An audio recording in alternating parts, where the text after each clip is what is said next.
Hello friends, welcome to voice over தமிழா. இன்னைக்கு நம்ம என்ன படம் பார்க்க போறோம்னா 2024ல் சூப்பரான ஹாரர் மூவியா இந்தோனேஷியன் லாங்குவேஜில் ரிலீஸ் ஆன பிமாண்டி ஜெனசா மூவியோட ஃபுல் எக்ஸ்பிளனேஷன் தான் நம்ம பார்க்க போகிறோம். இந்த மூவியில் ஒவ்வொரு சீனுமே செம சூப்பராக எடுத்து வச்சிருக்காங்க. ரொம்ப வித்தியாசமாகவும் இருக்குது. எந்த இடத்துலையும் ஸ்கிப் பண்ணிடாதீங்க. அப்போ தான் உங்களுக்கு படத்தோட முழு கதையும் புரியும். இப்போ தான் நம்ம சேனலுக்கு விசிட் பண்ணுறீங்கன்னா சப்ஸ்கிரைப் பண்ணிக்கோங்க. பக்கத்தில் இருக்கிற பெல் பட்டனை கிளிக் பண்ணி அதில் ஆல் ஆப்ஷன் செலக்ட் பண்ணிக்கோங்க. அப்போ தான் நம்ம சேனலில் போடுற எல்லா வீடியோட நோட்டிஃபிகேஷன் உங்களுக்கு காமிக்கும். மறக்காமல் இந்த வீடியோக்கு லைக் பண்ணுங்கள். நீங்கள் போடுற ஒவ்வொரு லைக்கும் தான் இந்த வீடியோவை மற்றவங்களுக்கு ரெக்கமெண்ட் பண்ணும். வாங்க வீடியோக்குள்ளே போகலாம். படத்தோட ஓப்பனிங் சீனில் பிணவரையை காட்டுறாங்க. அங்கே ஹீரோயினும் ஹீரோட அம்மா நின்றுட்டு இருக்காங்க. இவங்க ரெண்டு பேரும் இங்கே என்ன பண்ணுறாங்கன்னா, இந்த ஊரில் யார் இறந்து போனாலுமே அந்த பணங்களை சுத்தம் பண்ணி அதுக்கு செய்ய வேண்டிய சடங்குகள் எல்லாம் செய்கிற வேலையை தான் ஹீரோயின் அம்மா பண்ணிட்டு இருப்பாங்க. அதுக்கு உதவியாக தான் ஹீரோயின் வந்திருப்பாங்க. ஆனால் ஹீரோனுக்கு இதில் கொஞ்சம் கூட விருப்பமே இருக்காது. அம்மா சொல்கிறாங்கிறதுக்கு அதை அப்படி உதவி பண்ணுறதுக்கு வந்திருப்பாங்க. ஹீரோயின் அம்மா அப்படியே காலையெல்லாம் கழுவிட்டு இருப்பாங்க. அப்போ ஹீரோனுடைய மூஞ்சில் இருக்கிற துணியை விலைக்கு பார்க்குறாங்க. பார்த்தா ஒரு கண்ணு அப்படியே அழுகி போய் புழுவெல்லாம் நின்றுட்டு இருக்கு. இதை பார்த்து ஹீரோன் அப்படி வாமிட்டே வந்துருது. ஹீரோனோட அம்மா தான் சமாதானம் சொல்லிட்டு இருக்காங்க. ஆரம்பத்தில் இப்படிதான் இருக்கும், போக போக பழையிடு அப்படின்னு சொல்லிட்டு சமாதானப்படுத்துறாங்க பொண்ணை. அதுக்கப்புறம் அப்படி கழுவிட்டு இருப்பாங்க. சரி, முதுகு பக்கம் கழுவலாம் அப்படின்னு சொல்லிட்டு அப்படியே அந்த பணத்தை திருப்புறாங்க. திருப்பி பார்த்தா அப்படியே முதுகு ஃபுல்லாக யாரும் அப்படியே சவுக்கல் அடிச்ச மாதிரி வெட்டு காயமா இருக்கு. இதை பார்த்தா ஹீரோனுக்கு அப்படியே ஒண்ணுமே முடியல. அம்மா தயவு செஞ்சு நீ விட்டுருங்கம்மா, நான் அப்படி இங்கிருந்து கிளம்புறேன் அப்படின்னு சொல்லிட்டு சொல்றாங்க. இப்படி எல்லாம் பேசக்கூடாது, இறந்து போனவங்களுக்கு மரியாதை கொடு அப்படின்னு சொல்லிட்டு அம்மா அட்வைஸ் பண்ணிட்டு இருக்காங்க. அதுக்கப்புறம் அப்படியே காலில் கழுவிட்டு இருப்பாங்க. அப்போ டக்குன்னு அந்த பணத்தோட கண்ணு மட்டும் டக்குன்னு ஓப்பன் ஆகுது. இதை பார்த்தா ஹீரோன் அப்படியே பயமாயிடுது. அப்படியே இந்த இடத்துல சீனும் கட் ஆகுது. நம்ம ஊர் கிராமத்தில் ஏதாச்சும் அனௌன்ஸ்மெண்ட் பண்ணணும்னா தண்டாரா போட்டு அனௌன்ஸ் பண்ணுவாங்களே, அதே மாதிரி இங்கே ஒருத்தர் அனௌன்ஸ் பண்ணிட்டு இருக்கான். எதை பற்றி அனௌன்ஸ் பண்ணிட்டு இருக்கான்னா, இந்த ஊரில் இட்டா அப்படின்னு ஒரு லேடி இருப்பாங்க. அவங்களோட பேரனுக்கு சூனத் ஃபங்க்ஷன் வச்சிருப்பாங்க. அதை பற்றி தான் அனௌன்ஸ் பண்ண சொல்லியிருப்பாங்க. அதை பற்றி தான் அனௌன்ஸ் பண்ணிட்டு இருக்கான். எல்லாரும் அந்த இட்டா லேடி ஃபங்க்ஷனில் கலந்து சிறப்பிச்சு தரணும், எல்லாரும் மறக்காம வந்துருங்க அப்படின்னு சொல்லிட்டு அனௌன்ஸ் பண்ணிட்டு இருக்கான். கொஞ்ச நேரம் கழிச்சு அந்த ஃபங்க்ஷன் நடக்கிறதான் காட்டுறாங்க. அந்த லேடியோட பேரன் அப்படியே பல்லா கழிச்சு அப்படி தூக்கிட்டு ஆடிட்டு வந்துட்டு இருப்பாங்க. அப்போ சுற்றி இருக்கிற 2-3 பேர் பேசுறது நமக்கு ஒரு விஷயம் தெரிய வருது. இந்த பையன் குழந்தையா இருக்கும் போதே அவங்க அம்மா இவனை விட்டுட்டு போயிருப்பாங்க. ஆனால் இது வரைக்கும் இவங்க திருப்பியே வந்திருக்க மாட்டாங்க. இவனோட பாட்டி தான் இத்தனை வருஷமா இவனை வளர்த்திட்டு இருப்பாங்க.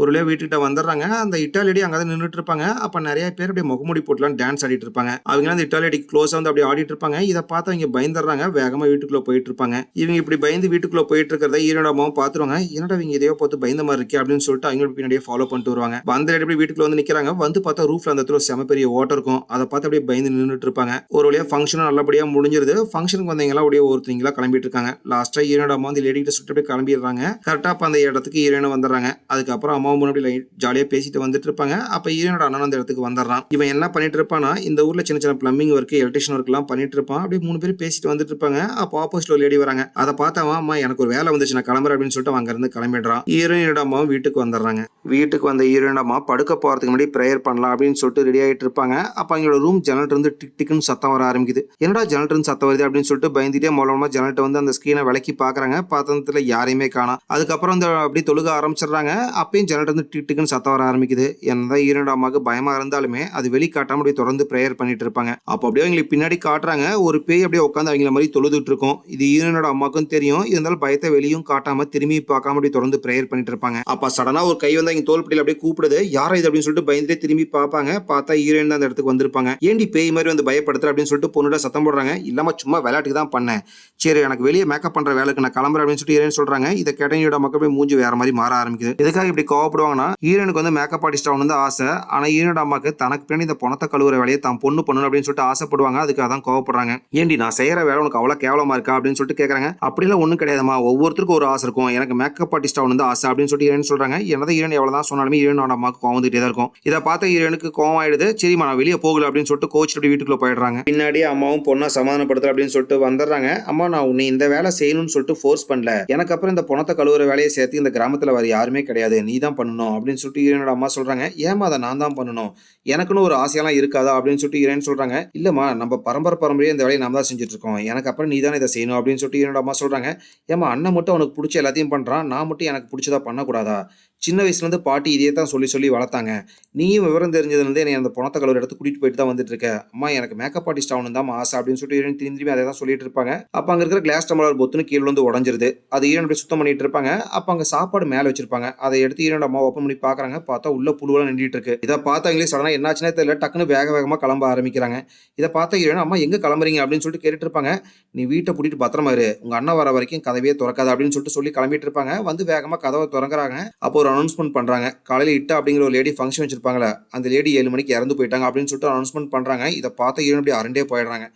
ஏன்னா அம்மாக்கு வந்து இறக்க போறது முன்னாடியே தெரிஞ்சிருக்கும். அதுக்காக தான் வேகமா கிளம்பிட்டு இருப்பாங்க. சரி உங்க அண்ணன் இன்னும் கொஞ்ச நேரத்துல வந்துருவான். வீட பூட்டிட்டு பத்திரமா இரு. நான் கிளம்புறேன் அப்படின்னு சொல்லிட்டு அந்த இட்டாவோட லேடி வீட்டுக்கு கிளம்பிடுறாங்க. ஹீரோயினோட அம்மா நேரா இறந்து போன இட்டாவோட வீட்டுக்கு வந்துடுறாங்க. வந்தவங்க அந்த லேடி இறந்து போயிருப்பாங்களா அந்த ரூம்குள்ள வந்து பாக்குறாங்க. பார்த்தா அந்த லேடியோட கண்ணு, காது, மூக்கு, வாய் எல்லாத்துல இருந்து அப்படியே ரத்தம் பொல பொலன்னு வெளியே வந்து கொடூரமா இறந்து போய் கிடக்குறாங்க. அப்படியே ரத்த வெள்ளத்துல இருக்கிறாங்க. இதை பாக்குற ஹீரோயின் அம்மாக்கே அப்படியே அதிர்ச்சியா இருக்கு. அதுக்கப்புறம் அவங்களோட ஆத்மா சாந்தி அடையணும் அப்படின்னு சொல்லிட்டு கடவுளை நோக்கி அப்படி பிரார்த்தனை பண்ண ஆரம்பிக்கிறாங்க. இதே டைம்ல வீட்டுல இருக்கிற ஹீரோயினை தான் காட்டுறாங்க. பெட்ல படுத்துட்டு இருப்பாங்க. அப்ப அவங்களுக்கு வித்தியாசமான சத்தம் எல்லாம் கேட்க ஆரம்பிக்குது. எங்க இருந்துடா சத்தம் வருது அப்படின்னு சொல்லிட்டு சுத்தியும் முத்தியும் பார்த்துட்டு இருப்பாங்க. அப்ப அவங்களோட வீட்டு ஓட்டு மேல இருந்து தடதடன்னு சவுண்ட் கேட்க ஆரம்பிக்குது. என்னடா ஓட்டு மேல சவுண்ட் கேக்குது அப்படின்னு சொல்லிட்டு அண்ணாந்து பார்த்துட்டு இருப்பாங்க. திடீர்னு ஓடு உடஞ்சு அப்படி உள்ள விழுந்துருது. வெளியே பயங்கரமா மழையா இருக்கும். அதனால அந்த ஓட்ட வழியா மழை தண்ணீரம் உள்ள ஆர ஆரம்பிக்குது. ஹீரோயின் குண்டெல்லாம் அந்த உள்ள இடத்துல வச்சிட்டு இருப்பாங்க. கரெக்டா அந்த இடத்துக்கு ஹீரோனோட அண்ணன் வந்துடுறான். ஏன்னா மழை தண்ணீர் உள்ள வந்துட்டு இருக்கா, சரி நானும் உனக்கு உதவி பண்றேன் அப்படின்னு சொல்லிட்டு அவனை உதவி பண்ண ஆரம்பிக்கிறான். இதே டைம்ல அந்த இட்டாவோட வீட்டுக்கு போன ஹீரோனோட அம்மாவை தான் காட்டுறாங்க. இறந்து போன அந்த லேடியை பார்த்துட்டு அப்படியே மொழமா மலையில கொடை பிடிச்சி வீட்டுக்கிட்ட வந்துருவாங்க. வீட்டுக்கு நடந்து வந்துருக்கும் திடீர்னு என்னால நடக்க முடியாம பொத்துன்னு அப்படியே வீட்டுக்கு வெளியே விழுந்துடுறாங்க. கரெக்டா அது ஹீரோனோட அண்ணனும் ஹீரோயினும் பாத்துருவாங்க. ரெண்டு பேரும் அப்படியே கைத்தாங்களா எங்க அம்மா கூட்டு வந்து உள்ள அப்படியே பெட்ல படுக்க வைக்கிறாங்க. அதுக்கப்புறம் ஹீரோயின் எங்க அம்மா கிட்ட அம்மா எப்படிமா அந்த இட்டா லேடி இறந்து போனாங்க அப்படின்னு சொல்லிட்டு கேக்குறாங்க. ஆனா ஹீரோனோட அம்மா எந்த பதிலுமே சொல்லாம அப்படி இட்டத்தையே முடிச்சு பார்த்துட்டு இருப்பாங்க. சரிம்மா உங்களுக்கு சொல்றதுக்கு விருப்பம் இல்லைன்னா பரவாயில்ல, நீங்க கொஞ்ச நேரம் படுத்து ரெஸ்ட் எடுங்க அப்படின்னு சொல்லிட்டு ஹீரோயின் அப்படியே வெளியே வந்துடுறாங்க. ஹீரோனோட அம்மாவும் பின்னாடியே வெளியே வந்துடுறாங்க. வந்துட்டு அப்படியே தீப்பெட்டி தேட ஆரம்பிக்கிறாங்க. அம்மா என்னமா தேடுறீங்க அப்படின்னு சொல்லிட்டு ஹீரோயின் கேட்டுட்டே இருப்பாங்க. ஹீரோனோட அம்மா தீப்பெட்டியை கண்டுபிடிச்சு வெளியே வந்து அந்த இறந்து போன இட்டாலியோட ரத்தம் படிஞ்ச ட்ரெஸ் எடுத்துட்டு வந்திருப்பாங்க. அதை எரிச்சிட்டு இருக்காங்க. இதை பார்த்த ஹீரோயின் அம்மா என்னமா பண்றீங்க அப்படின்னு சொல்லிட்டு கேட்கறாங்க. இல்லம்மா ஒருத்தர் இறந்து போயிட்டாங்கன்னா இங்க உடம்பு கிளீன் பண்ணதுக்கு அப்புறம் இங்க ரத்தம் படிஞ்ச ட்ரெஸ்ஸை வந்து நம்ம நெருப்புல போட்டு எரிச்சிடணும், இல்ல அந்த ஆத்மா நம்மளே பின்தொடரும் அப்படின்னு சொல்லிட்டு அதுக்கப்புறம் எங்க வீட்டுக்குள்ள மூலமா நடந்து போயிட்டு இருப்பாங்க. அவங்க நடந்து போகும்போது சைடுல ஒரு கண்ணாடி இருக்கும். அதை கிராஸ் பண்ணி தான் போயிட்டு இருப்பாங்க. அப்ப அந்த கண்ணாடியில ஏதோ உருவம் தெரியுற மாதிரி எங்களுக்கு தெரிஞ்சிருக்கும். என்னடா கண்ணாடியில ஏதோ பார்த்த மாதிரி இருக்கு அப்படின்னு சொல்லிட்டு வந்து கண்ணாடிக்கு நேரா பாக்குறாங்க. ஒரு கொடூரமான பேய் அப்படின்னு சொல்லிட்டு வாயை திறந்து அப்படி நின்றுட்டு இருக்கும் கொடூரமா. இதை பார்த்தா ஹீரோயின் நம்மளே பயந்து போயிட்டு பெட்ல படுத்துக்குவாங்க. அப்ப இங்க பக்கத்துல வந்து யாரோ படுக்கிற மாதிரி இருக்கு. சரி நம்ம பொண்ணு தான் படுத்திருப்போம் அப்படின்னு சொல்லிட்டு திரும்பி பாக்குறாங்க. பார்த்தா ஹீரோயினை காணோம். ஹீரோயின் அப்பதான் அப்படியே கதவை திறந்து ரூம்குள்ளேயே வராங்க. வந்த ஹீரோயின் கதவை பிடிட்டு அம்மா பக்கத்துல கட்டி பிடிச்சி படுத்துக்கிறாங்க. என்னைய மன்னிச்சிருமா, நான் உங்கள்கிட்ட அப்பல கோவமா பேசிட்டேன் அப்படின்னு சொல்லிட்டு அம்மா மன்னிப்பு கேட்கறாங்க. என்னம்மா இப்படி எல்லாம் பேசுறீங்க, நீங்க போய் என்கிட்ட மன்னிப்பு கேட்கணுமா, அதை பத்தியில எதுவும் யோசிக்காதீங்க, நீங்க படுத்து தூங்குங்க அப்படின்னு சொல்லிட்டு ஹீரோயின் சொல்றாங்க. அதுக்கப்புறம் அம்மா அப்படியே திரும்பி படுத்துக்கிறாங்க. அதுக்கப்புறம் ஹீரோயின் அப்படியே படுத்து தூங்கிடுறாங்க. அப்படியே விட்டத்துல இருந்து அப்படியே ஒரு கொடூரமான பேயோட நிழல் அப்படியே அவங்க அம்மாவை பிடிக்கிறதுக்கு வருது. கொஞ்ச நேரம் கழிச்சு ஹீரோயின் அப்படியே அவங்க அம்மா பக்கம் திரும்பி படுக்கிறாங்க. திரும்பி படுத்து அம்மா என்ன பண்ணிட்டு இருக்காங்க அப்படின்னு சொல்லிட்டு கண்ணை முழிச்சு பாக்குறாங்க. பார்த்தா எங்க அம்மா அப்படி கொடூரமா கண்ணு, காது, மூக்கு எல்லாத்திலிருந்து ரத்தம் வெளியே வலிஞ்சு கொடூரமா செத்து போய் கிடக்குறாங்க. இதை பார்த்தா ஹீரோயின் அப்படியே அதிர்ச்சியில பயங்கரமா கத்துன்னு கத்த ஆரம்பிக்கிறாங்க. இந்த சத்தத்தை கேட்ட அண்ணன் அப்படியே அந்த ரூமுக்கு வந்துடுறான். வந்து அவங்க அம்மா அப்படியே ரத்த வெள்ளத்துல கிடக்கிறத பாக்குறான். இதை பார்த்து அவனுக்கு அப்படியே அதிர்ச்சியில பயங்கரமா கதறி அழுக ஆரம்பிக்கிறான். அப்படியே நேரத்துல சீனும் கட் ஆகுது. அடுத்த நாள் காலையில வெடிஞ்சிருது. ஹீரோனோட அம்மா இறந்து போன விஷயம் ஊருக்கு எல்லாத்துக்குமே தெரிஞ்சிடும். எல்லாரும் அப்படியே லைனா வந்து ஆறுதல் சொல்லிட்டு இருப்பாங்க. அப்ப ரிகா அப்படிங்கிற ஒரு பொண்ணும் வருவா. இவ யாருன்னா ஹீரோனோட அண்ணனுக்கு இவ்வளவு ரொம்ப பிடிக்கும். வேலை இருக்கோ இல்லையோ வீட்டுல அது ரிப்பேர் பண்ண போறேன் இது ரிப்பேர் பண்ண போறேன்னு சொல்லிட்டு அவள் அடிக்கடி போய் மீட் பண்ணிட்டே இருப்பான். ஒரு வேலை பயபுல ஒன் சைடா லவ் பண்ண மாட்டிருக்கு. அவளும் வந்து ஆறுதல் சொல்லிட்டு அப்படியே வீட்டுக்குள்ள போய் உட்காந்துட்டு இருப்பா. ஹீரோனும் எங்க அம்மாவோட பணத்துக்கு பக்கத்துல உட்காந்து அப்படியே கதறி அழுதுட்டு இருப்பா. அப்ப ஊர்க்காரங்களா அம்மா இறந்து போனவங்களோட பணத்தை ரொம்ப நேரம் இப்படி வச்சுட்டு இருக்க கூடாது, அடுத்து ஆக வேண்டிய காரியத்தை பண்ணணும்ல, நீதாமா உங்க அம்மாவோட பணத்தை சுத்தம் பண்ணணும் அப்படின்னு சொல்லிட்டு சொல்றாங்க. ஹீரோன் அப்படியே மனசை கல்லாக்கிட்டு அதுக்கான வேலையெல்லாம் பண்ணிட்டு இருப்பாங்க. அதுக்கப்புறம் எங்க அம்மாவோட பணத்தையும் கொண்டு அந்த இடத்துல வச்சிடறாங்க. அப்படியே எங்க அம்மாவோட பணத்தை பார்த்து அப்படியே கதறி அழுதுட்டு இருப்பாங்க. ஒரு கடத்துல அம்மா என்னால இதெல்லாம் பண்ண முடியாதுமா அப்படின்னு சொல்லிட்டு அப்படியே திரும்பி போலான்னு பாப்பாங்க. அப்ப சடனா ஒரு கை வந்து அவங்க கையை பிடிக்குது. யாரும் நம்ம கையை பிடிச்சா அப்படின்னு சொல்லிட்டு ஹீரோயின் திரும்பி பாப்பாங்க. பக்கத்துல பார்த்தா அம்மாவோட ஆவிதான் நின்றுட்டு இருக்கும். சின்ன வயசுல இருந்து எங்க அம்மா எப்படி இந்த பணத்தை சுத்தம் பண்றது என்ன பண்ணணும் எல்லாம் சொல்லி கொடுத்துருப்பாங்க. அதுக்கப்புறம் எங்க அம்மாவே வந்து அவங்க பணத்தை எப்படி கழுவுறது அப்படின்னு சொல்லிட்டு பொண்ணுக்கு ஹெல்ப் பண்றாங்க. ஹீரோயின் மூலமா சடங்கெல்லாம் பண்ணி முடிச்சிடறாங்க. பண்ணி முடிச்சதுக்கு அப்புறம் வாயில பாக்குறாங்க ஏதோ இருக்கிற மாதிரி இருக்கு. என்னடா வாயில இருக்கு அப்படின்னு சொல்லிட்டு வாய் அப்படியே திறந்து உள்ள பாக்குறாங்க. நாம இந்த காட்டெல்லாம் வச்சிருந்தோம்னா சுத்தி கட்டுக்கம்பி போடுவோம்ல, அந்த கட்டுக்கம்பி தான் ஒரு பீஸ் வாய்க்குள்ள இருக்கும். அதை அப்படியே கையை விட்டு எடுத்துடுறாங்க. இதே எப்படி அம்மாவோட வாய்க்குள்ள போச்சு அப்படின்னு சொல்லிட்டு அதிர்ச்சியில பாத்துட்டு இருப்பாங்க. அப்படியே இந்த இடத்துல சீனும் கட் ஆகுது. ஹீரோயினோட அம்மாக்கு செய்ய வேண்டிய சடங்கெல்லாம் செஞ்சு நல்லபடியா அடக்கம் பண்ணிடுறாங்க. ஆனா ஹீரோயினாலதான் அம்மா இறந்ததை ஏத்துக்கவே முடியல. அப்படியே தேம்பி அழுதுட்டு இருப்பாங்க. அதுக்கப்புறம் வீட்டுல வந்து பெட்ல சோகமா படுத்துட்டு இருப்பாங்க. ஹீரோயினோட அம்மா பெட் தானே இறந்து போயிருப்பாங்க. அவங்களோட ரத்த கரையெல்லாம் அந்த பெட்ஷீட் தலைவணியில இருக்கும். அதை அப்படி கட்டி பிடிச்சி படுத்துட்டு இருப்பாங்க. அப்ப யாரோ ரூம் கதவை தட்டுற மாதிரி இருக்கு. யாரா தட்டுறாங்க அப்படின்னு சொல்லிட்டு போய் கதவை திறந்து பாக்குறாங்க. பார்த்தா ஊர்க்காரங்க தான் வந்திருப்பாங்க. உங்க அம்மாவும் இடா ஆண்டி இறந்து போயிட்டாங்களாமா, அவங்க ரெண்டு பேர்த்தோட ஆத்மாவும் நல்லபடியா சாந்தி அடையத்துக்காக இன்னைக்கு சாயந்தரம் பிரார்த்தனை வச்சிருக்கோம், வந்து கலந்துக்கோ அப்படின்னு சொல்லிட்டு சொல்றாங்க. ஹீரோயின் சரிங்க ஆண்டி நான் வந்துடுறேன் அப்படின்னு சொல்லிடுறாங்க. அவங்க கிளம்புனதுக்கு அப்புறம் ஹீரோயின் வந்து அந்த ரத்த கரையா இருக்கிற பெட்ஷீட்லாம் துவச்சிட்டு இருப்பாங்க. அப்ப அந்த பக்கம் தான் ஹீரோனோட அண்ணன் போயிட்டு இருப்பான். அவன் எதுவுமே நடக்காத மாதிரி வேலைக்கு கிளம்பிட்டு இருப்பான். இதை பார்த்தா ஹீரோயின் ஏன்டா அம்மா நேத்தா இறந்து போனாங்க, எந்த காலையுமே உனக்கு இல்லையா, இன்னைக்கு வேலைக்கு கிளம்பிட்ட, முறைப்படி அவங்களோட உடம்பு நீ தான் சுத்தம் பண்ணியிருக்கணும், அதையும் நீ பண்ணல, ஆனா இன்னைக்கு எதுவுமே நடக்க மாதிரி வேலைக்கு கிளம்பிட்டு இருக்க அப்படின்னு சொல்லிட்டு திருப்பி அதே தான் கேட்கறாங்க. ஆனா அவங்க என்ன எதுவுமே கண்டுக்காம அப்படி வேலைக்கு கிளம்பி போயிடுறான். அதுக்கப்புறம் ஹீரோயின் அந்த ரத்தக்கார இருக்கிற பெட்ஷீட்டை துவைச்சிட்டு இருப்பாங்க. அப்போ அந்த பெட்ஷீட்டில் பார்க்குறாங்க ஹீரோயினோட அம்மா வாய்க்குள்ள ஒரு கட்டு கம்பி இருந்துச்சுல, அந்த மாதிரி ஒரு கம்பி இருக்குது. அதை கைவிட்டு எடுக்கலான்னு பார்க்குறாங்க. திடீர்னு பார்த்தா அந்த கம்பி அப்படியே மாயமாக மறைஞ்சு போச்சு. எங்கடா போச்சு அப்படின்னு சொல்லிட்டு பக்கெட் ஃபுல்லாக தேடி பார்க்குறாங்க. அதுக்கப்புறம் அந்த பெட்ஷீட்லாம் உதறி பார்க்குறாங்க. எங்கே தேனாலுமே அந்த கம்பியவே காணோம். இதே டைமில் ஹீரோனோட அண்ணன் அந்த ரிக்காவோட வீட்டில் தான் வேலை பார்த்துட்டு இருப்பான். இதை பார்த்த ரிக்கா, ஏன்டா உங்கள் அம்மாவை இப்போதான்டா இறந்தாங்க, அதுக்குள்ளே ஏன்டா வேலைக்கு வந்த? சரி உனக்கும் தங்கச்சிக்கு ஏதாச்சும் தேவைப்பட்டா என்னை கேளு. ஏன்னா அப்பா அம்மா இல்லாமல் வாழ்றது எவ்வளோ பெரிய வழிங்கிறது எனக்கு தெரியும். ஏன்னா என்னோட அப்பா அம்மாவும் சின்ன வயசுல இறந்து போயிட்டாங்களே, எனக்கு அந்த வழியை பற்றியெல்லாம் தெரியும் அப்படின்னு சொல்கிறாங்க. இதை கேட்ட ஹீரோட அண்ணன், நீ கேட்டது எனக்கு ரொம்ப சந்தோஷம் அப்படின்னு சொல்லிட்டு அவன் வேலையை பார்த்துட்டு இருக்கான். இதே டைம்லோடைய ஊருக்குள்ளே தான் காட்டுறாங்க. இறந்து போன ஹீரோனோட அம்மா ஃபோட்டோவையும் அந்த இட்டாலியடியோட ஃபோட்டோவையும் இன்விடேஷன் மாதிரி ஒன்று ரெடி பண்ணி அதில் ஒட்டிக்கிட்டு இருக்காங்க. அப்போ அங்கே டெரின்னு ஒருத்திருக்கா. அவள் ஏண்டி நடக்கிறதெல்லாம் பார்த்தா தற்செயலாக நடக்கிற மாதிரி எனக்கு தெரியல, ஏதோ சாபம் மாதிரி எனக்கு தெரியுது அப்படின்னு சொல்கிறா. இதை கேட்ட கூட்டத்தில் இந்த இன்னொரு லேடி, ஏண்டி இப்போதான் அவங்களே இறந்து போனாங்க, எதுக்காக அவங்கள பற்றி தப்பு தப்பாக பேசுகிற அப்படின்னு சொல்லிட்டு இருப்பாங்க. அப்போ டக்குனு அந்த டெரியோட கையில் ஸ்கேல் கிழிச்சு அப்படி ரத்தம் வர ஆரம்பிச்சிருது. இதை பார்த்துட்டு இந்த இன்னொரு லேடி, பார்த்தில அவங்களை தப்பு தப்பாக பேசினில்ல, அதனால தான் உனக்கு ரத்த காவலாம் வாங்குது, கொஞ்சம் ஜாக்கிரதையாக பேசு அப்படின்னு சொல்கிறாங்க. அதுக்கப்புறம் எல்லாரும் அப்படியே வேலையை பார்த்துட்டு இருக்காங்க. அப்படியே அன்னைக்கு நைட் ஆகிடுது. இறந்து போன ஹீரோனோட அம்மாவுக்கும் இட்டாலி லேடிக்காகவும் ஊரில் இருக்கிற எல்லாரும் ஒட்டுக்க உட்காந்து பிரார்த்தனை பண்ணிட்டு இருப்பாங்க. அங்கே தான் டெரியோ உட்காந்து பிரார்த்தனை பண்ணிட்டு இருப்பா. அப்போ அவளுக்கு பக்கத்தில் குரான் புக்கெல்லாம் இருக்கும். அந்த புக்கை ஒரு பேயோட கையை வந்து இப்படி மொல்லமாக எடுத்துட்டு போகுது. அவளுக்கு பின்னாடி இருந்து டெரியோட பேரை சொல்லி யாரோ கூப்பிடுறாங்க. யாரா கூப்பிடுறாங்க அப்படின்னு சொல்லிட்டு திரும்பி சுத்தியும் முத்தியும் பாப்பா. பின்னாடி யாருமே இருக்க மாட்டாங்க. அப்போ சடனாக ரெண்டு பேய்ங்க அப்படியே ரெண்டு சைட்லேருந்து அவளுக்கு மூஞ்சி க்ளோஸாக வந்து வச்சுட்டு பேன்னு பயப்படுத்திட்டு இருக்கும். அப்படியே கண்ணை மூடிக்கிறா பயந்துட்டு, என்னை ப்ளீஸ் விட்டுருங்க, எனக்கு சாக விருப்பம் இல்லை அப்படின்னு சொல்லிட்டு வீச்சுன்னு கத்த ஆரம்பிச்சிடறா. அப்போ சடனாக கரண்டும் போயிடும். இதெல்லாம் கேட்டுட்டு இருந்த ஊரில் இருக்கிற பெரியவங்க, ஏமாட்டி இப்படி வீச்சுன்னு கத்துன, நீ கத்துன கத்துல கரண்டே போயிடுச்சு, சரி யாரும் பதறாதீங்க, பிரார்த்தனையை பாதி நாம் நிறுத்தக்கூடாது, தொடர்ந்து மெழுகுபத்தி ஏற்றி பிரார்த்தனை பண்ண ஆரம்பிங்க அப்படின்னு சொல்லிட்டு சொல்றாங்க. அதுக்கப்புறம் எல்லாரும் அப்படியே மெழுகுபத்தி ஏற்றி வச்சிடறாங்க. அப்புறம் அப்படியே பிரார்த்தனை பண்ண ஆரம்பிச்சிட்டு இருப்பாங்க. அப்போ ஹீரோயின் அப்படியே கூட்டத்தில் பார்க்குறாங்க. பிரார்த்தனை பண்ணிட்டு இருக்க எல்லாத்துக்கும் நடுவில் இறந்து போனவங்க அப்படி பேயா உட்காந்துட்டு இருக்காங்க. ஹீரோனுக்கு அப்படியே ஒண்ணுமே புரியல, அப்படியே பார்த்துட்டு இருப்பாங்க. அந்த பேய்களுக்கு எல்லாத்துக்கும் நடுவில் தான் ஒரு அம்மா உயிரோட உட்காந்து பிரார்த்தனை பண்ணிட்டு இருப்பாங்க. ஆனா இங்க பேய்க்கு நடுவில் உட்காந்துருக்கனால இங்க உண்மையா போய் அப்படி ஹீரோனுக்கு புரியாது. அப்படியே குழப்பத்தோட தான் பார்த்துட்டு இருப்பாங்க. அப்போ அந்த உயிரோட உட்காந்துட்டு இருக்க அப்படி சடனா பேயா மாதிரி அப்படி ஹீரோயின் மூஞ்சி நேரம் க்ளோஸ் வந்து பே அப்படின்னு சொல்லிட்டு பயப்படுத்துறாங்க. ஹீரோயின் பயத்துல அப்படியே வீச்சுன்னு கத்த ஆரம்பிச்சிடறாங்க. அப்போ சடனா கரண்டும் வந்துருது. அப்போ அந்த கூட்டத்தில் இருக்கீங்க சமாதானப்படுத்திட்டு இருப்பாங்க. ஹீரோனுக்கு வந்து இங்க சுத்தி என்ன நடக்குதுன்னு ஒன்றும் புரியல, அப்படியே குழப்பத்தோட தான் பார்த்துட்டு இருப்பாங்க. அப்படியே அந்த குழப்பத்தோட பிரார்த்தனை முடிச்சு அப்படியே வீட்டுக்கு வந்துடுறாங்க. வீட்டுக்கு வந்த ஹீரோனுக்கு செம பெரிய அதிர்ச்சியா இருக்கு. என்னன்னு பார்த்தா ஹாலில் யாரோ நின்று தொழுதுட்டு இருக்காங்க. நாமளும் அங்க இருக்கோம், அம்மாவும் இறந்து போயிட்டாங்க, அப்ப இங்க தொழுதுட்டு இருக்கிறது யார் அப்படின்னு சொல்லிட்டு ஹீரோன் போய் பயந்துட்டு மூலமா அந்த உருவத்துக்கு பக்கத்துல வராங்க. வந்து அந்த உருவத்தை தொட பாக்குறாங்க. பார்த்தா அந்த உருவம் சடனா அங்க இருந்து மறைஞ்சு போச்சு. அந்த உருவம் போட்டுட்டு இருந்த ட்ரெஸ் மட்டும் தான் கிடக்குது. அந்த இடத்துல அந்த உருவத்தையே காணோம். இதை பார்த்து பயந்த ஹீரோன் அப்படி ஒரு ஸ்டெப் காலை பின்னாடி வைப்பாங்க. அவங்க காலில் ஏதோ குத்துற மாதிரி இருக்கு, என்னன்னு சொல்லிட்டு காலை திருப்பி பாக்குறாங்க. இறந்து போனா எங்க அம்மா வாய்க்குள்ள ஒரு கட்டு கம்பி இருந்திருக்கும்ல, அந்த மாதிரி ஒரு கம்பி தான் கிடக்கும். அது நல்லா ஆழமா இறங்கிருது. வலி தாங்க முடியும் ஹீரோன் அப்படியே கதறாங்க. ஒரு வழியா கஷ்டப்பட்டு அந்த ஆணி அப்படியே பிடிங்கி எடுத்துறாங்க. அப்பதான் அப்படியே ஹீரோனுக்கு பின்னாடி காட்டுறாங்க. இறந்து போனா எங்க அம்மாவோட பேய் அப்படி பின்னாடி உட்காந்துட்டு இருக்கும். உஸ் அப்படின்னு சொல்லிட்டு சொல்றாங்க. ஹீரோன் அப்படியே உறைஞ்சு போயிட்டு உட்காந்துட்டு இருப்பாங்க. இதே டைம்ல ஊருக்குள்ள காட்டுறாங்க. ஒரு பேய் வந்து ஒரு வீட்டுக்குள்ள இறங்குது. இது யாரோட வீடுனா, ஹீரோயின் பிரேயர் பண்ணிட்டு இருக்கும் போதும் உயிரோட இருக்க ஒரு லேடியை பேய் நினைச்சு பயப்படுவாங்கல்ல, அவங்களோட வீட்டுக்குள்ள தான் இறங்கும். இவங்களோட பேர் ஆனா.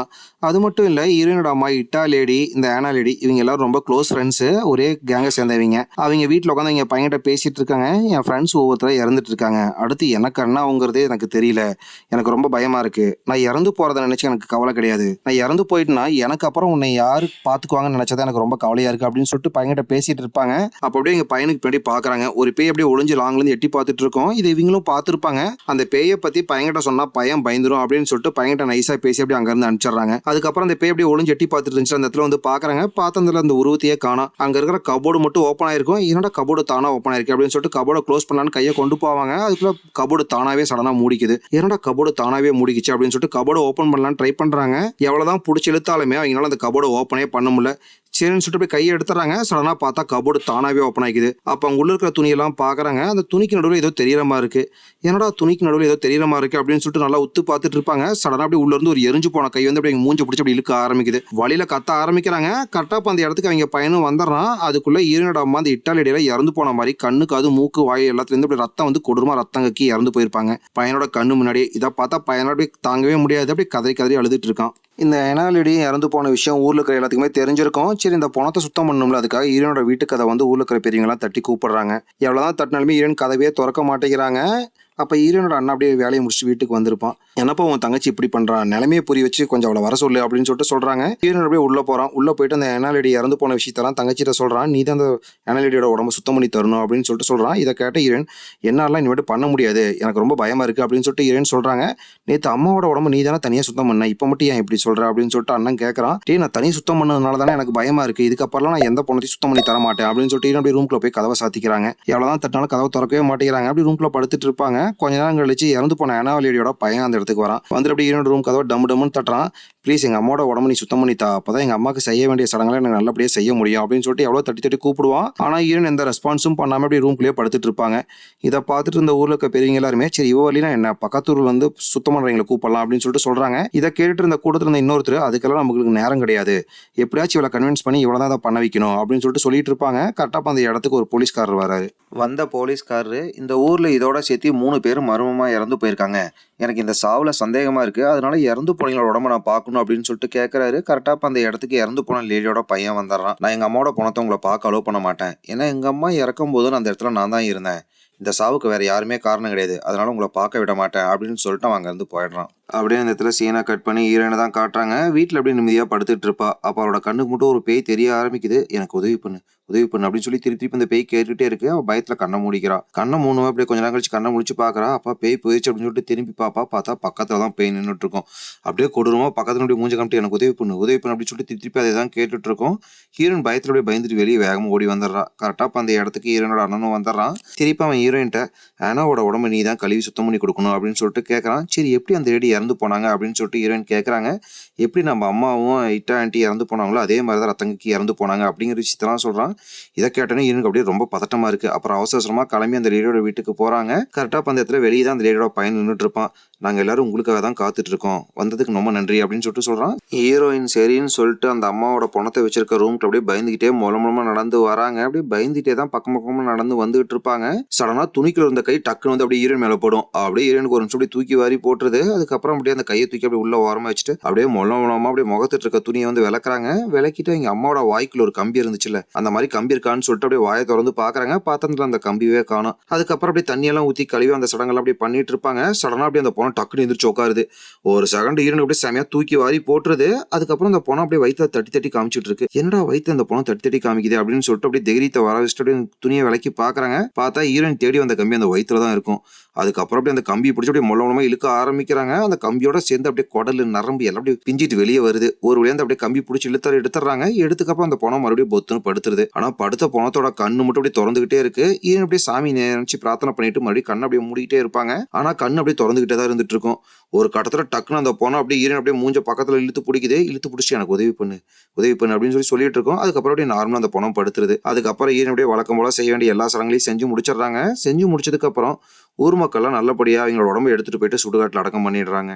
அப்படியே அடுத்த நாள் காலையில் விடிஞ்சிருது. ஈரனோட அண்ணனும் அந்த ரிக்காங்கிற பொண்ணு உட்காந்து ஜாலியாக பேசிட்டு இருப்பாங்க. இதை பார்த்தா ஈரன் அந்த ரிக்காங்கிற பொண்ணுகிட்ட வராங்க. ஆமாம் என்ன எங்கள் அண்ணன்கிட்ட நீ சிரிச்சு பேசிட்டு இருக்க, உனக்கு எங்கள் அண்ணனுக்கு ஏதாச்சும் இருக்கா அப்படின்னு சொல்லிட்டு கேட்குறாங்க. அதெல்லாம் ஒன்றும் கிடையாது, அவன் வேலை பார்த்துட்டு இருக்கும்போது அப்படியே ஜாலியாக 2 பேரும் பேசிட்டு இருப்போம் அவ்வளோதான் அப்படின்னு சொல்லிட்டு அப்படியே அந்த பொண்ணுக்கு நடந்து போயிடுறாங்க. அதுக்கப்புறம் ஈரன் நேரம் எங்கே வந்திருப்பாங்கன்னா அந்த ஏனாலேடி இறந்து போனாங்களா அவங்களோட வீட்டுக்கு தான் வந்திருப்பாங்க. அவங்களோட பையன் எங்கேயோ கிளம்புறதுக்கு பொருளெல்லாம் எடுத்து வச்சுட்டு இருப்பான். ஈரன் எடுத்து வைக்கிறதுக்கு ஹெல்ப் பண்ணிட்டு இருப்பாங்க. என்னைய மன்னிச்சிரு, நேற்று நான் தான் கொஞ்சம் லேட்டாக வந்துட்டு அப்படின்னு சொல்லிட்டு அந்த பையன்கிட்ட மன்னிப்பு கேட்குறாங்க. பரவாயில்ல நீங்க வந்ததுக்கு ரொம்ப நன்றி அப்படின்னு சொல்லிட்டு சொல்றான். சரி எங்க அம்மாவோட பணத்தை நீங்க கழுவி கொடுத்ததுக்கு அப்புறம் நாங்க பிரேத பரிசோதனைக்காக ஹாஸ்பிட்டலுக்கு கொண்டு போனோம்.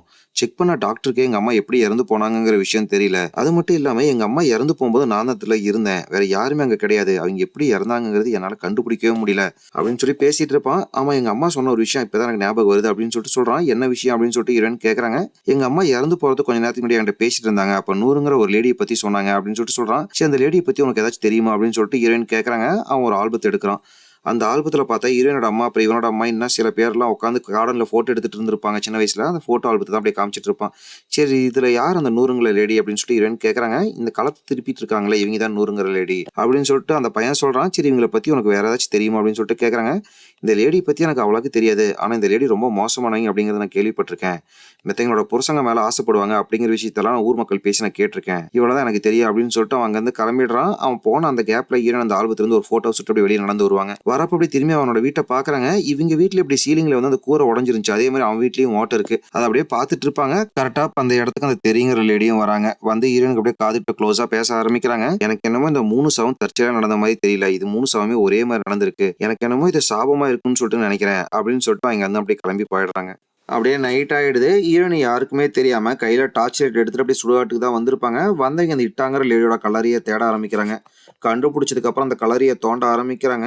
எதுக்காக இந்த கல்லறையை தோண்டுவாங்கன்னா, இறந்து போன அம்மாவோட வாயில இருந்தும் அதுக்கப்புறம் ஆனங்கிற லேடியோட வயிற்றிலிருந்து ஒரு கம்பி எடுத்தாங்கல்ல, அந்த மாதிரி கம்பி இருக்கா அப்படின்னு சொல்லிட்டு இந்த லேடியோட உடம்பை தேடி பக்கத்துக்காக தான் தோண்டுவாங்க. தோண்டி முடிச்சதுக்கு அப்புறம் அந்த லேடியோட உடம்பு ஃபுல்லா தேட ஆரம்பிக்கிறாங்க. பார்த்தா அந்த இட்டாங்கிற லேடியோட அந்த இடத்துல தான் அந்த கம்பி இருக்கும். அதை அப்படியே பிடிச்சி கொஞ்சமா இழுத்துட்டு இருப்பாங்க.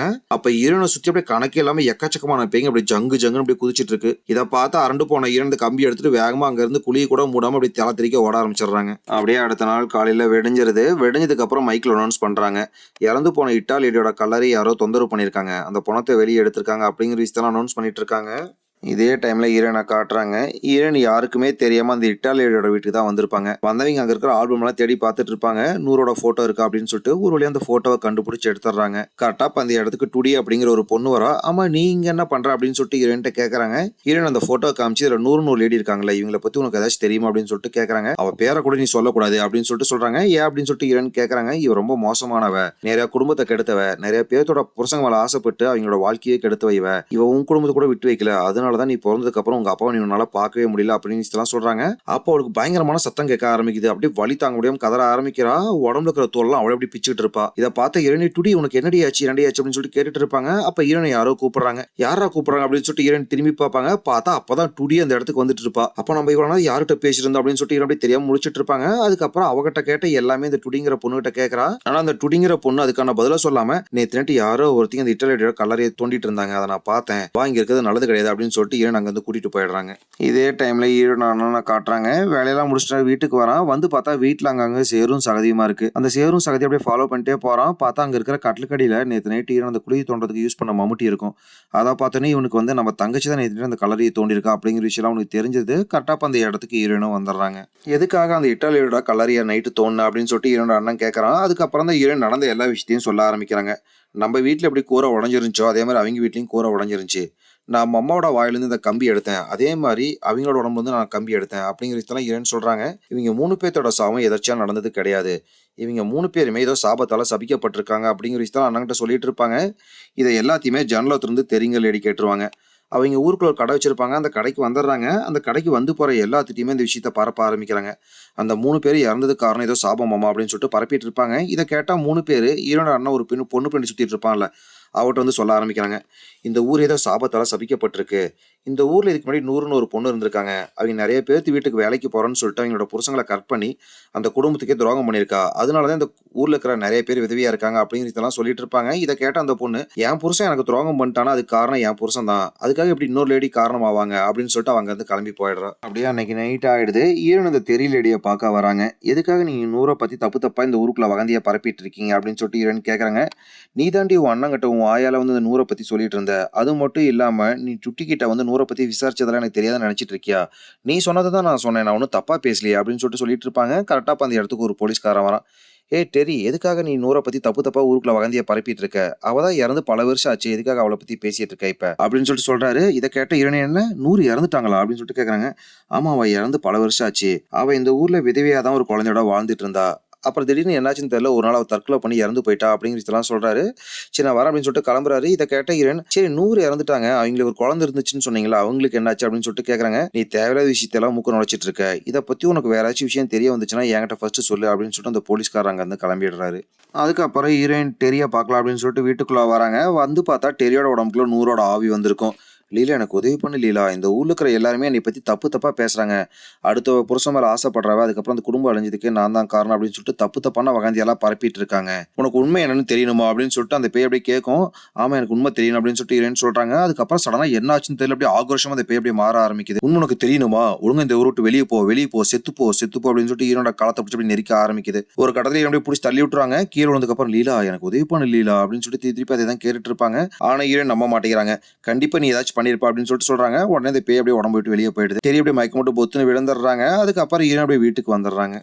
வீட்டுக்கு வந்த ஹீரோயின் அந்த ஃபோட்டோ அந்த கம்பியால் வச்சு பார்த்துட்டு இருப்பாங்க. கரெக்டாக அப்போ அந்த இடத்துக்கு ஹீரோயின் அண்ணன் வந்துடுறான். என்னடி பண்ணிட்டு இருக்க அப்படின்னு சொல்லிட்டு ஹீரோயின்ட்ட கேட்குறான். நம்ம அம்மா எப்படி இறந்து போனாங்கிறத நான் கண்டுபிடிப்பேன் கண்டிப்பாக. ஏன்னா நம்ம அம்மா சாதாரணமாக இறக்கல, யாரோ கொண்டிருக்காங்க அப்படிங்கிற விஷயத்தான் ஹீரோயின் சொல்கிறாங்க. இதை கேட்ட ஹீரோயின் நம்ம அம்மா இறந்து போயிட்டாங்க, அதுக்காக நீ திருப்பி திருப்பி அம்மாவை பற்றி கண்டுபிடிக்கிற அப்படின்னு சொல்லிட்டு உனக்கு ஏதாச்சும் ஆகிட போகுது. இந்த ஊர்க்காரங்க திருப்பி திருப்பி அம்மா பற்றி பேசும்போது எனக்கு அம்மா ஞாபகமாகவே இருக்கு, என்னால் முடியல, தயவு செஞ்சு அம்மா தான் இறந்து போயிட்டாங்க, நீயாச்சும் என் கூட இரு அப்படின்னு சொல்லிட்டு கட்டிப்பிடிச்சு அப்படி அழுக ஆரம்பிக்கிறான். ஹீரோ அப்படியே கட்டிப்பிடிச்சு அழுதுட்டு இருப்பாங்க. ரெண்டு பேரும் அப்படியே மாற்றி மாற்றி சமாதானப்படுத்திட்டு இருக்காங்க. அப்படியே அன்னைக்கு நைட் ஆயிடுது. ஹீரோயின் நிம்மதியாக படுத்து தூங்கிட்டு இருப்பாங்க. அவங்க அம்மாவை வந்து ஒரு நாள் அப்படியே கொடூரமா சாகடிச்சிருக்கும்ல, அந்த நாளில் அப்படியே ஹீரோயின் பிடிக்க வருது. வந்து அப்படியே களத்தை பிடிச்சி அப்படியே நெரிக்க ஆரம்பிக்குது. ஹீரோயின் வலி தாங்க முடியாம கதர்னு கதறாங்க. அதுக்கப்புறம் அப்படியே கண்ணு காது மூக்கெல்லாம் வாயிலிருந்தெல்லாம் ரத்தம் வந்து அப்படியே கொடூரமா ஹீரோயினை இறந்து போயிடுறாங்க. இந்த விஷயத்த கேள்விப்பட்ட ஊர் மக்கள்லாம் அந்த இடத்துக்கு வந்துடுறாங்க. பாவம் ஹீரோயின் வந்து அப்படியே பொணத்து பக்கத்துல அப்படி கதறி அழுதுட்டு இருப்பான். அதுக்கப்புறம் ஹீரோயினுக்கு செய்ய வேண்டிய சடங்கெல்லாம் நல்லபடியே செஞ்சு முடிச்சிடுறாங்க. அதுக்கப்புறம் பொணத்தை தூக்கி அப்படியே சாவுப்பட்டியில் வச்சுட்டு எல்லாரும் அப்படியே தூக்கிட்டு போயிட்டு இருப்பாங்க. அப்ப சாவுப்பட்டிக்குள்ள இருக்கிற ஹீரோயின் டக்குன்னு கண்ணை முழிக்கிறாங்க. டே எங்கடா தூக்கிட்டு போயிட்டு இருக்கீங்க, நான் இன்னும் இறக்கலடா, திறங்கடா அப்படின்னு சொல்லி கூப்பிட்டு இருப்பாங்க. சடனா பார்த்தா ஹீரோயின் இப்படி தூக்கத்துல இருந்து கண்ணு முழிக்கிறாங்க. இதெல்லாம் ஹீரோனுக்கு கனவா வந்திருக்கு இவ்வளவு நேரம் பார்த்த எல்லா விஷயமே. அதுக்கப்புறம் ஹீரோயின் நூரை பத்தி நிறைய விஷயம் கேள்விப்பட்டிருப்பாங்களா, அதெல்லாம் அப்படியே ஒன்னா யோசிச்சு பாக்குறாங்க. அப்பதான் ஹீரோனுக்கு ஒருத்தி மேல சந்தேகம் வரும். யார் மேல சந்தேகம் வந்திருக்கும்னா, ஹீரோயினோட அண்ணன் ஒரு பொண்ணு பின்னாடி சுத்திட்டு இருப்பாங்களா, அந்த பொண்ணு மேலதான் சந்தேகம் வந்திருக்கும். ஹீரோயினோட அண்ணன் கிட்ட அந்த வீட்டு சாவி இருக்கும், அது அவனுக்கு தெரியாம எடுத்துட்டு அப்படியே அந்த வீட்டுக்கு கிளம்பி போறாங்க. ரிக்காவோட வீட்டுக்கு வந்த ஹீரோயின் ரிக்காவுக்கு நூறுக்கும் என்ன சம்பந்தம், அதுக்கான ஆதாரம் கிடைக்கும் அப்படின்னு சொல்லிட்டு வீடு ஃபுல்லா தேடிட்டு இருப்பாங்க. அப்ப டேபிள் மேல ஒரு டம்ளர் இருக்கும், அது தெரியாம கைப்பட்டு பொத்துன்னு கீழே விழுந்துருது. அதை எடுத்து வைக்கும் போது தான் பாக்குறாங்க, அங்க இருக்கிற மேட்டுக்கு அடியில் இருக்கிற டைல்ஸ் எடுத்து அப்படி தூக்கிட்டு இருக்கு. உடனே இந்த டைல்ஸை எடுத்துட்டு பாக்குறாங்க. பார்த்தா அதுக்குள்ள ஹீரோனோட அம்மா அந்த இட்டாலியெல்லாம் குரூப்பா சேர்ந்து கார்டன்ல போட்டோ எடுத்திருப்பாங்க. அந்த போட்டோ அங்கேயே இருக்கும். அதை யாரோ வச்சு சூனியெல்லாம் பண்ண மாதிரி இருக்கு. அதை பார்த்தோன்னே ஹீரோனுக்கு புரிஞ்சிருது. இப்பதான் படத்துல செம்ம பெரிய ட்விஸ்ட், அந்த நூறோட பொண்ணு தான் ரிக்கா, அவ தான் இந்த மாதிரி சூனியெல்லாம் பண்ணியிருப்பா. இந்த விஷயத்த தெரிஞ்ச உடனே இதை பத்தி தெரிகிட்ட சொல்லணும் அப்படின்னு சொல்லிட்டு வேகமா டெரியோட வீட்டுக்கு கிளம்புறாங்க. இதே டைம்ல இதுக்கு முன்னாடி சீன்ல டுட்டி அப்படிங்கிற ஒரு லேடியை காமிச்சாங்களா, அந்த லேடி தான் காட்டுறாங்க. பெட்ல படுத்துக்கிட்டு இருக்காங்க. அப்போ சடனா பெட்டுக்குள்ள வந்து ஒரு கொடூரமான பேயோட கை வந்து அப்படியே களத்தை பிடிச்சி அப்படியே நெரிச்சு சாகடிக்க ட்ரை பண்ணிட்டு இருக்கோம். இன்னொரு பக்கம் ஹீரோயினை தான் காட்டுறாங்க. டெரியோட வீட்டுக்கு வந்துடுறாங்க. வந்து பார்த்தா டெரி தொழுதுட்டு இருப்பாங்க. நான் நூறோட பொண்ணு யாருங்கிற விஷயத்த கண்டுபிடிச்சிட்டேன், அதுக்கான ஆதாரமெல்லாம் என்கிட்ட இருக்கு அப்படின்னு சொல்லிட்டு ஹீரோயின் சொல்றாங்க. கண்டுபிடிச்சியா அப்படின்னு சொல்லிட்டு டெரி அப்படியே ஹீரோயின் பக்கம் திரும்புறாங்க. பார்த்த ஹீரோனுக்கு அதிர்ச்சியா இருக்கு. ஏன்னா டெரியோட உடம்புக்குள்ளதான் இப்ப நூறோட ஆவியே இருக்கும். நீ கண்டுபிடிச்சது கொஞ்சம் தான், இன்னும் கண்டுபிடிக்காது நிறைய விஷயம் இருக்கு அப்படின்னு சொல்லிட்டு இந்த பேய் சொல்ல ஆரம்பிக்குது. நூறு ஊருக்குள்ள வந்தோடனே இறந்து போன ஹீரோட அம்மா ஏனா இட்டா இந்த 3 பேர்த்தோட ஹஸ்பண்டியா வசியம் பண்ணிட்டா, தன்வசப்படுத்திட்டா அப்படிங்கிற ரூம் எல்லாம் ஊர் ஃபுல்லா பரவிட்டு இருக்கும். இதை கேள்விப்பட்ட 3 பேருமே நூறு ஏதாச்சும் பண்ண அப்படின்னு சொல்லிட்டு பிளான் பண்ணிட்டு இருந்திருப்பாங்க. அந்த பிளானிங்ல டுட்டியை சம்மந்தப்பட்டிருப்பா. அதனாலதான் பேய் அப்படி போய் கொல்ல ட்ரை பண்ணிட்டு இருக்கோம். ஒரு வழியா டுட்டி வந்து அந்த பெட்ல இருந்து தப்பிச்சு பாத்ரூம்குள்ள வந்துடுறா. வந்தோடனே அப்படியே பாத்ரூம்குள்ள ரத்தம் மழையா பொழிய ஆரம்பிக்குது. அதில் அப்படியே கால் வலிக்கு பொத்துன்னு கீழே விழுந்துடுறா. விழுவுற இடத்துல அப்படியே அந்த கம்பி இருக்குது. அந்த கம்பி அப்படியே நச்சுன்னு கண்ணிலே ஒரு ஏறிடுது. அந்த கம்பி அப்படியே புடுங்களா அப்படின்னு சொல்லிட்டு பிடிச்சி இழுப்பா பாருங்க, அப்படியே கம்பியோட சேர்த்து கண்ணு வெளியே வந்து பொத்துன்னு விழுந்துருது. அதே இடத்துல அப்படியே டுட்டி கொடூரமா துடிக்க அப்படியே இறந்து போயிடுறா. இந்த விஷயம் ஊர் ஃபுல்லா அப்படியே பரவிடுது. அதுக்கப்புறம் அடுத்த நாள் காலையில இறந்து போனவங்களோட பணத்தெல்லாம் இப்போ ஹீரோயின் தானே சுத்தம் பண்ணுவாங்க. அதனால டுட்டியோட பணத்தை சுத்தம் பண்றதுக்காக அப்படி டுட்டியோட வீட்டுக்கு ஹீரோயின் வராங்க. டுட்டியோட உடம்பு ரூமுக்குள்ள வச்சிருக்காங்க. ஹீரோயின் கிளீன் பண்ணலாம் அப்படின்னு சொல்லிட்டு அந்த ரூமுக்குள்ள வந்துடுறாங்க. வந்து பார்த்தா கண்ணில் தான் கம்பி ஏறி இருக்கும். அந்த கம்பி அப்படியே பிடிச்சி இழுத்து எடுத்துறாங்க. எடுத்து அடுத்த நிமிஷமே அந்த பொண்ணை அப்படியே எந்திரிச்சு உட்காந்துக்குது. எனக்கு உதவி பண்ணு அப்படின்னு சொல்லிட்டு திரும்பி அதை தான் சொல்லிட்டு இருக்கோம். அப்போ அந்த பொணத்தோட கையில காட்டுறாங்க. கைக்குள்ள ஒரு கம்பி இருக்கு. அந்த கம்பி அப்படியே கையில இருந்து அப்படியே உடம்பு ஃபுல்லா அப்படியே ஊடுருவி போகுது. ஊடுருவி அப்படியே வாய் வழியா வெளியே வர ஆரம்பிக்குது. ஹீரோயின் அந்த கம்பி அப்படியே பிடிச்சி இழுத்துறாங்க. இழுத்ததுக்கு அப்புறம் தான் அப்படியே சுத்தியும் முத்தியும் பாக்குறாங்க. இதுக்கு முன்னாடி இறந்து போன எல்லாருமே அப்படியே பேயாங்க நின்றுட்டு இருக்காங்க. எல்லாரும் அப்படியே கோரசை எனக்கு உதவி பண்ணு அப்படின்னு சொல்லிட்டு கத்த ஆரம்பிக்கிறாங்க. அந்த குழப்பத்துல ஹீரோனுக்கு என்ன பண்றனே தெரியாம அந்த கம்பி அப்படியே அவங்க மேலேயே சுத்திக்கிறாங்க. அந்த கம்பிக்கு அப்படியே கொஞ்சம் கொஞ்சமா இவங்க அப்படியே நெரிக்க ஆரம்பிக்குது. வலி தாங்க முடியாம அப்படியே ஹீரோயின் கதற ஆரம்பிக்கிறாங்க. இந்த சத்தம் வெளியே இருக்க எல்லாத்துக்குமே கேக்குது. வெளியே தான் போலீஸ்காரர் நின்றுட்டு இருப்பாரு. அப்படியே கதை உடச்சு எல்லாரும் உள்ள வந்துடுறாங்க. உள்ள வந்து பார்த்தா ஹீரோயின் நார்மலா தான் இருப்பாங்க. சரி, எனக்கு இந்த பொண்ணோட சாவுல சந்தேகமா இருக்கு, அதனால போஸ்ட்மார்ட்டத்துக்கு எடுத்துட்டு போகணும் அப்படின்னு சொல்லிட்டு போலீஸ்காரர் சொல்றாரு. சரி, நீங்க எங்க வேணாலும் எடுத்துட்டு போங்க, நான் ஃபர்ஸ்ட் சுத்தம் பண்ணி கொடுத்துறேன் அப்படின்னு சொல்லிட்டு ஹீரோயின் சொல்றாங்க. என்ன நீ கழுவி கொடுக்குறன்னு சொல்ற, ஒருவேளை அந்த சாவுக்குள்ள நீ தான் காரணமா, இதுக்கு பின்னாடி நீ தான் இருக்கியா அப்படின்னு சொல்லிட்டு போலீஸ்காரர் திரும்பி ஹீரோனை பார்த்து கேட்டுட்டு இருப்பாரு. இதுல கடுப்பான ஹீரோயின், நான் இதுக்கு காரணம் கிடையாது, அங்க நிக்கிறா பாருங்க ரிக்கா, இவதான் இதுக்கு எல்லாத்துக்கும் காரணம், இறந்து போன அந்த நூறோட பொண்ணு இவதான் அப்படிங்கிற விஷயத்தான் ஹீரோயின் சொல்றாங்க. ஆனா போலீஸ்காரர் அதையெல்லாம் பெருசாவே எடுத்துக்க மாட்டேங்கிறாரு. சரி, ஃபர்ஸ்ட் இறந்து போன இந்த பொண்ணோட உடம்பு நான் ஹாஸ்பிட்டலுக்கு கொண்டு போறேன், அதுக்கப்புறம் யார் இவளை கொண்டா அப்படிங்கிற விஷயத்தை நம்ம எல்லாரும் சேர்ந்து கண்டுபிடிக்கலாம் அப்படின்னு சொல்லிட்டு இருப்பாரு. இந்த கேப்பை பயன்படுத்திட்டு ரிக்காங்கிறது அப்படியே நைஸா நடுவ ஆரம்பிக்கிறா. ரிக்கா நழுவுறத பார்த்த ஹீரோயின் ரிக்காவை தடுத்துறாங்க. இது எல்லாத்துக்கும் நீ தானா காரணம் அப்படின்னு சொல்லிட்டு கேட்குறாங்க. ரிக்கா வந்து அப்படி ஹீரோனோட காதுக்கு பக்கத்தில் வந்துட்டு அவங்க எங்கேயோ பண்ண தப்புக்கு அவங்க எங்கேயோ அனுபவிக்கிறாங்க. இதுக்கு உனக்கும் சம்மந்தம் கிடையாது, கொஞ்சம் தள்ளி ஏறு அப்படின்னு சொல்லிட்டு அவ அங்கேருந்து கிளம்பி போயிடுறா. அவள் கிளம்புன அடுத்த நிமிஷமே டுட்டியோட பணத்தை ஹாஸ்பிட்டல் கொண்டு போகலாம் அப்படின்னு சொல்லிட்டு வெளியே எடுத்துட்டு வராங்க. அப்போ கை தவறி பொத்துன்னு அந்த இடத்துல கீழே போட்டுறாங்க. அப்போ அந்த ரூம்ல இருக்கிற நிறைய பேத்துக்கு அப்படியே பேய் பிடிச்சி கதற ஆரம்பிக்கிறாங்க. ஏன்னா ஹீரோயின் முழுசா அந்த பணத்தை என்ன சுத்தமாக க்ளீன் பண்ணிருக்க மாட்டாங்க. அதுக்கப்புறம் ஹீரோயின் க்ளீன் பண்ணதுக்கப்புறம் அப்படியே டுட்டியோட உடம்பு அப்படியே ஹாஸ்பிட்டலுக்கு எடுத்துட்டு போறாங்க. அதுக்கப்புறம் நடந்ததெல்லாம் பார்த்த ஊர் மக்கள் ஹீரோயின்ட்ட இது எல்லாத்துக்குமே ரிக்கா தான் காரணம் அப்படின்னு சொல்லிட்டு ஹீரோயின்ட்ட கேட்குறாங்க. ஆமா, இது நடந்த எல்லா விஷயத்துக்கும் ரிக்கா தான் காரணம் அப்படிங்கிற விஷயத்தெல்லாம் ஹீரோயின் சொல்றாங்க. அப்படியே இந்த இடத்துல நமக்கு ஒரு சின்ன ஃப்ளாஷ்பேக்கை காட்டுறாங்க. நூறோட பொண்ணு அப்படியே வீட்டில் இருப்பாங்க. அப்போ அவங்க வீட்டுக்கு வந்து ஊரை சேர்ந்த எல்லா மக்களும் அந்த இடத்துக்கு வந்துடுறாங்க. ஏண்டி ஊரில் இருக்கிற எல்லா ஆம்பளைங்களையும் மயக்கிறதா உன் வேலையா, என் குடும்பத்தில் அழிக்கிறதுக்காக இங்கே வந்திருக்கே அப்படின்னு சொல்லிட்டு நூறை பிடிச்சி தரத்தரன்னு வெளியே இழுத்துட்டு வராங்க. இழுத்துட்டு வந்த நூறு அப்படியே அங்கே முள்ளு கம்பி கிடக்கும். அது அப்படியே மூஞ்சிச்சு அப்படி தேய்க்கிறாங்க. அதுக்கப்புறம் சாணியெல்லாம் கச்சி அப்படியே மேலே ஊத்துறாங்க. எவ்வளோ அசிங்கப்படுத்த முடியுமோ அவ்வளோ அசிங்கப்படுத்துறாங்க. அதுக்கப்புறம் ஊர் மக்கள்லாம் ஒன்னா சேர்ந்து அப்படி அடிச்சு கொடூரமாக சாகடிச்சிருப்பாங்க. இதில் மெயினாக அடிச்சு சாகடிச்சது யாருன்னா ஹீரோயினோட அம்மா, அதுக்கப்புறம் இட்டாலேடி, ஆனா, அதுக்கப்புறம் டுட்டி, இவங்க 4 பேர் தான் மெயின் அடிச்சு சாகடிச்சிருப்பாங்க. இதெல்லாம் தான் அப்படியே ஃப்ளாஷ்பேக்ல இப்போ நமக்கு காட்டுறாங்க. சில வருஷங்களுக்கு முன்னாடி நூறுக்கு என்ன நடந்துச்சோ இப்போ அதே தான் அவங்க பொண்ணான ரிக்காவுக்கும் நடக்குது. ஊர் மக்கள் எல்லாம் ரிக்காவோட வீட்டுக்கு வந்துடுறாங்க. வந்துட்டு ரிக்காவை தரத்தரன்னு பிடிச்சி அப்படியே வெளியே இழுத்துட்டு வராங்க. இழுத்துட்டு வந்து அப்படியே அடின்னு அடிக்க ஆரம்பிக்கிறாங்க. ரிக்கா ஒரு கடத்தோட பயங்கரமா கத்த ஆரம்பிக்கிறா. எங்க அம்மாவும் அப்ப எந்த தப்பும் பண்ணல, நீங்க எல்லாரும் அடிச்சே சாகடிச்சிங்க. இப்ப நானும் எந்த தப்பும் பண்ணல, ஆனா நீ அடிச்சு கொல்ல பாக்குறீங்க. அப்ப நடந்த தப்புக்கு எல்லாத்துக்கும் நீங்களும் தான் துணையா இருந்தீங்க அப்படின்னு சொல்லிட்டு ரிக்கா எவ்வளோ சொல்ல ட்ரை பண்றா. ஆனா ஊர் மக்கள் கேட்கவே மாட்டேங்கிறாங்க. நீ பத்தினி மாதிரி பேசுற அப்படின்னு சொல்லிட்டு அங்க கட்டு கம்பி கிடக்கும். அது அப்படியே உடம்பு ஃபுல்லா சுத்தி அப்படியே அடின்னு அடிச்சிட்டு இருப்பாங்க. அப்போ ஹீரோயினை தான் காட்டுறாங்க. ஹீரோனுக்கு பக்கத்தில் அவங்க அம்மா ஆவியாக வந்து நின்றுட்டு இருப்பாங்க. ஹீரோயின்ட நடந்த எல்லா விஷயத்தையும் சொல்ல ஆரம்பிக்கிறாங்க. நாங்கள் தான் வந்து நூறை தப்பாக புரிஞ்சுக்கிட்டோம். நூறு எந்த தப்புமே பண்ணல, தயவு செஞ்சு அவள் பொண்ணையாச்சும் போய் காப்பாற்று அப்படின்னு சொல்லிட்டு ஹீரோயின்ட்ட சொல்கிறாங்க. ஹீரோயின் அங்கே வந்து வேகமாக ஓடி ரிக்கா இருக்கிற இடத்துக்கு வராங்க. வந்துட்டு ரிக்கா மேலே ஹீரோயின் படுத்துக்கிறாங்க. அவள் எந்த தப்பும் பண்ணல, தயவு செஞ்சு அடிக்காதீங்க அப்படின்னு சொல்லிட்டு எவ்வளோ சொல்ல ட்ரை பண்ணுறாங்க. ஆனாலும் ஊர் மக்கள் கேட்காம அப்படி அடின்னு அடிச்சுட்டே இருப்பாங்க. ஹீரோயின் மேலே அப்படி அடி விழுந்துட்டு இருக்கோம். அப்போ ஹீரோயினோட அண்ணன் அந்த இடத்துக்கு வந்துடுறான். தங்கச்சி அடி வாங்கிறத பார்த்து அப்படி தங்கச்சி மேலே அவன் படுத்துக்கிறான். தயவு செஞ்சு அடிக்காதீங்கன்னு சொல்லிட்டு எவ்வளோ 2 பேரும் சொல்கிறாங்க. ஆனால் ஊர் மக்கள் கேட்காம திரும்பி அடிச்சுட்டே தான் இருப்பாங்க. அப்போ கூடத்தில் ஒரு லேடியோட பெரிய கம்பியை எடுத்து அப்படியே அண்ணனோட மண்டையில அடிச்சிடறா. அதே இடத்துல அப்படியே அண்ணன் மண்டை உடஞ்சி கொடூரமாக செத்து போயிடுறான். இதை பார்த்தா ஹீரோயின் அப்படியே கதறி அழுகுறாங்க. என்னதான் ரிக்காவை காப்பாற்றினாலும் அண்ணனை காப்பாற்றவே முடியல. அப்படியே இந்த இடத்துல படமும் முடிஞ்சிருது. பாய் மக்களே, மறக்காமல் இந்த வீடியோக்கு ஒரு லைக் பண்ணுங்கள். நீங்கள் போடுற ஒரு லைக்கும் தான் இந்த வீடியோவை மற்றவங்களுக்கு ரெக்கமெண்ட் பண்ணும்.